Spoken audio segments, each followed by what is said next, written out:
नमस्कार, आपण पाहत आहे भांडा फोड न्यूज. एका दमात भ्रष्टाचारी कोमात. सोशल मीडिया, कर्जबाजारी, गुन्हेगारी, सट्टेबाजी, चोरी, मटका, जुगार, दारू, सावकारशाही, न्यायाच्या प्रतीक्षेत प्रशासन. भांडाफोड न्यूज. एका दमात भ्रष्टाचारी कोमात. सांगलीत मोठी दुर्घटना.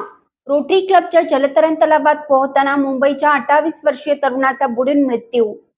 येथील गणेशनगर मध्ये रोटरी क्लबच्या रामभाऊ भिडे जलतरण केंद्रात काल दुपारी झालेल्या गर्दीमुळे पोहताना तरुणाचा जागीच मृत्यू झाला.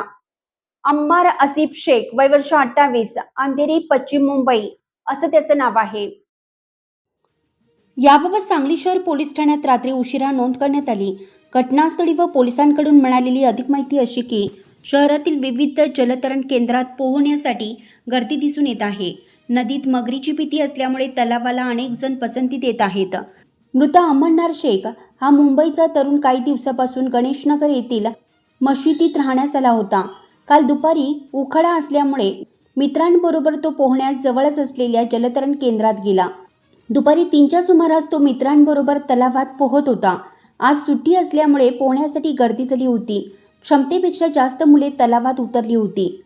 3:45 ते 4च्या सुमारास अमरनार बरोबर आलेले मित्र तलावातून बाहेर आले. त्यांना अमरनार दिसला नाही, त्यामुळे त्यांनी आजूबाजूला गर्दीत शोध घेतला. तो आढळून आला नाही, त्यामुळे सर्वत्र शोध घेताना तो तलावात बुडाल्याचं दिसून आलं. त्यामुळे एकच खळबळ उडाली. अमरनारला मृतावस्थेत तलावातून बाहेर काढून सिव्हिलमध्ये दाखल करण्यात आले. तेव्हा नगरसेवक फिरोज पठाण, माजी नगरसेवक आयुब बारगीर, सामाजिक कार्यकर्ते उमर गवंडी आदींसह समाज बांधव मोठ्या संख्येने उपस्थित होते. गणेशनगर येथील जलतरण केंद्रात यापूर्वीही मुले बुडून मृत्यू झाल्याच्या घटना घडल्या आहेत. त्या ठिकाणी पोहण्यासाठी 35 जणांची मर्यादा असताना जादा मुले सोडली जातात.